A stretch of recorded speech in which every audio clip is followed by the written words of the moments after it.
Assalamualaikum warahmatullahi wabarakatuh. Oke teman-teman, kita akan mempelajari bagaimana mengolah penelitian eksperimen ya. Kita lanjut ke tutorial tentang uji perbedaan dua kelompok ya, namun datanya tidak normal ya. Oke. Pada video kali ini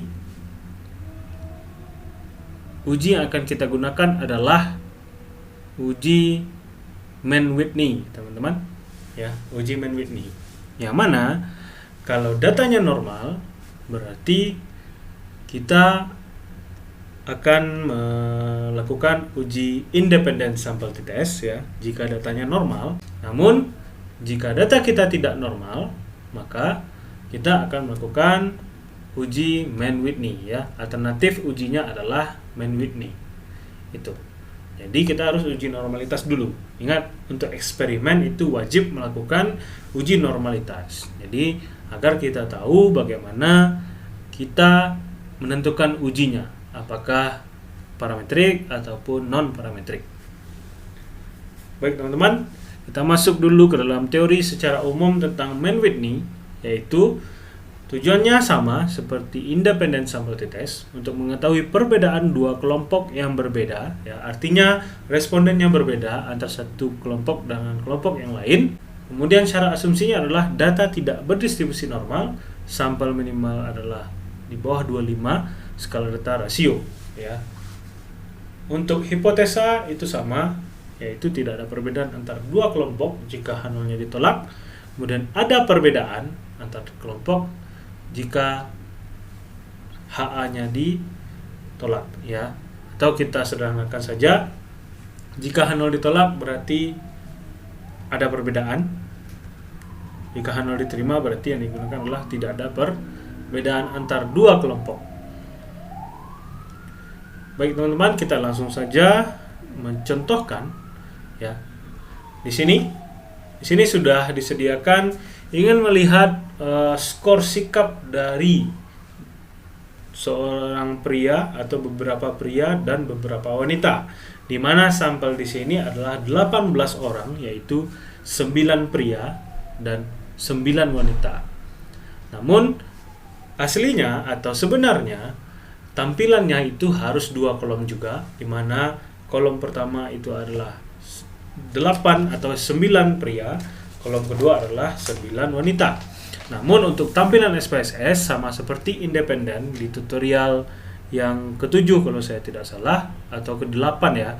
Mungkin nanti teman bisa cek saja di YouTube saya.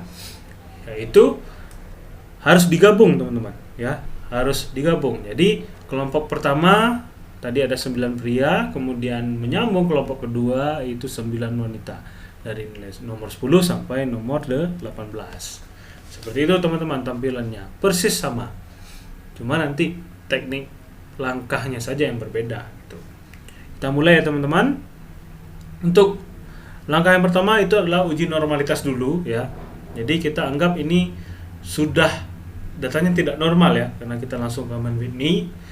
Jadi karena data tidak normal atau salah satunya angka itu menunjukkan di bawah 0,05, maka dikatakan tidak normal ya. Seperti yang sudah kita contohkan di uji Wilcoxon ya, di mana ada salah satu atau kedua-duanya yang di bawah 0,05, otomatis gunakan uji statistik non parametrik.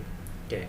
Untuk Mann-Whitney itu diambil adalah non parametric test ya. Ingat teman-teman, uji normalitas dulu baru langsung ke non parametrik, kemudian legasi dialog ya, dimana kalau uji Wilcoxon ya atau sebelum sudah itu kita ambil two related sample. Kalau untuk Mann-Whitney itu ambilnya di sini teman-teman, two independent sample. Silakan diklik, tampilannya persis sama dengan independent sample test. Tinggal masukkan skor sikap ke tes variabel, kemudian kelompok ambil ke grouping, lalu timbul tanda tanya seperti ini, lalu ambil define group, tandai kelompok yang kita buat codingnya. Tadi pria itu adalah 1, wanita itu grupnya 2, continue, Jika ingin menampilkan deskriptifnya, silakan ditampilkan, ambil option deskriptif, continue, langsung oke. Ya, ini hasilnya teman-teman. Muncul seperti ini. Nah, khusus untuk main Whitney itu ada hal yang menarik teman-teman. Di mana ada dua opsi untuk pilihannya teman-teman. Ya, ada dua opsi teman-teman. Di sini ada assume seek to tell dan exact seek to tell. Di sini ada keterangan B. B artinya not corrected for test. Artinya tidak ada nilai yang sama antara responden, baik itu kelompok 1 ataupun kelompok 2, antara wanita ataupun pria. Dimana kita cek apakah ada angka yang sama, ya. Apakah ada angka yang sama? Kita kembali lagi ke menu awal, ya. Ya, di sini ternyata ada angka yang sama ya teman-teman. 4, ada 4 orang, 2 di pria, 2 wanita. Skor 5 itu ada 2 orang. Skor 6 itu ada 2 orang juga. Skor 3 ada banyak ya teman-teman, ada 5 ya. 3 di wanita, 2 di pria. Kemudian 8 itu 1 orang saja. Jadi skor sikap yang paling tinggi itu adalah 8 ya. Kemudian yang terendah itu adalah 2. Dilihat di sini teman, kalau ada angka yang sama seperti ini, itu artinya ties teman-teman. Ties. Nah, oke teman-teman, keluar hasilnya seperti ini ya. Di sini muncul ada 2 pilihan, yaitu ada assume seek to tell 0,095 dan exact seek to tell atau 0,113. Di sini ada keterangan huruf B, di mana B itu adalah not corrected for ties, artinya yaitu tidak ada angka yang sama. Jika tidak ada angka yang sama, otomatis yang dibaca adalah exact seek atau 0,113. Namun jika ada satu angka atau 2 angka yang sama, yang dibaca adalah assume seek to tell. Dari mana kita akan melihatnya? Kita cek dulu di dalam menu SPSS-nya.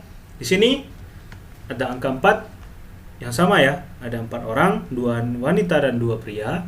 Dan angka 5 itu ada 2 orang ya, 1 wanita 1 pria. Angka 6 juga ada. Angka 3 ada 5 ya teman-teman, 2 di pria, 3 di wanita.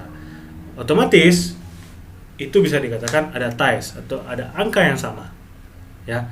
Maka dari itu kita lihat sini lagi, keterangannya tadi adalah jika B berarti tidak ada angka yang sama, tidak ada ties, maka otomatis yang kita baca adalah 0,095.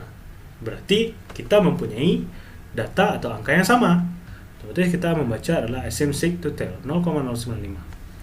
Nah, jika di data yang kita temukan tidak terdapat angka yang sama, maka otomatis yang 0,113. Oke, mudah-mudahan bisa dipahami ya teman-teman, mudah-mudahan bisa dipahami. Dilihat di sini, maka otomatis dari data kita maka menghasilkan ada angka yang sama, maka yang dibaca adalah assume seek to tell 0,095. Ini besar dari 0,05 yang berarti H0 diterima. Yang artinya tidak ada perbedaan skor sikap antara pria dan wanita. Artinya skornya itu hampir sama teman-teman. Nah, itu juga terbukti bahwa skor pria hampir sama dengan wanita, ada yang nilainya 4, ada yang nilainya 3, jadi tidak terlalu jauh selisihnya. Maka wajar dapatnya yaitu 0,095.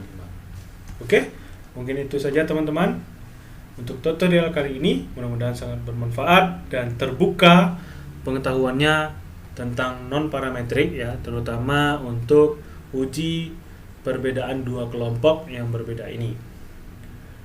Oke, jangan lupa di like, subscribe, and comment jika ada pertanyaan, dan jangan lupa di share agar Iswahidi Education Channel ini bisa bermanfaat juga untuk teman-teman kita yang lain dan juga bisa mengeksplor materi-materi yang lebih bagus lagi. Kita sudahi saja. Assalamualaikum warahmatullahi wabarakatuh.